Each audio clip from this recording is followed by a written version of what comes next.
Hey guys, I'm Ricks here, and today we're going to be looking at the Brickmania US Navy SEAL for today's Minifig Monday.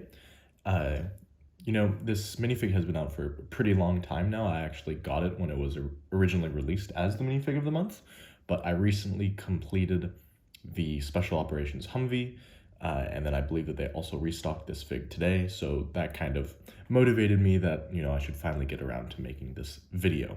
That was kind of, the logic behind waiting this far.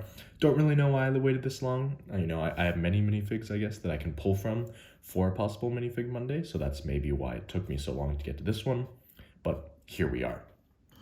So if I move him just a little bit closer for you guys to see, and we focus, as you can see on the front, he has this little, I guess you'd call it like a plate carrier, and he has his mags. He also has some scissors, and then he has a walkie-talkie and an American flag.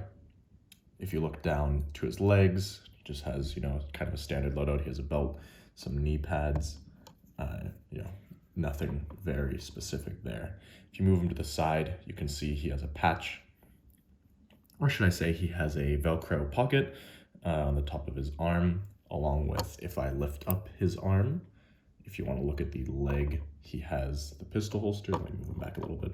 He has the pistol holster and a pouch on the side of his body.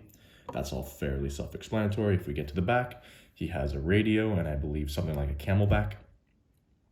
And then of course, on the back of his legs, I apologize for the camera shaking, but on the back of his legs, he has the Lando and the Brickmania logo.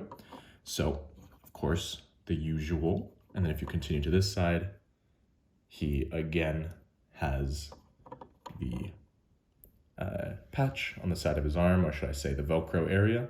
It's a little shiny. There we go. And then he has kind of the straps wrapping around his body, along with some more pockets on his pants. And I think one thing that I forgot to note is that on this side, let's see if I can get it to focus.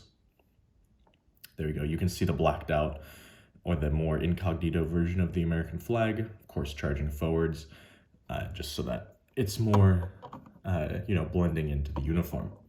So, of course, one of the main features of this figure is a 3D printed helmet. As you can see here, it's 3D printed with kind of that laundry bag camouflage. I think that, oh, he fell down.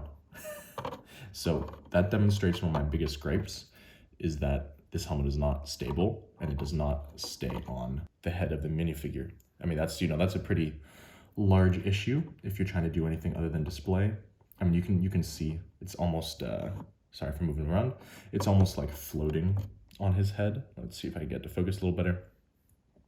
But you can see it's like floating above his left ear. So, it's not flush to his head, but, this is kind of the early stages of their 3D printing.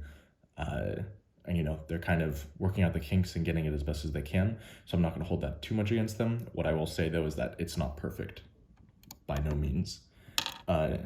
Next, we have, I think, actually one of the best parts of the minifig. So let me get him on a stand.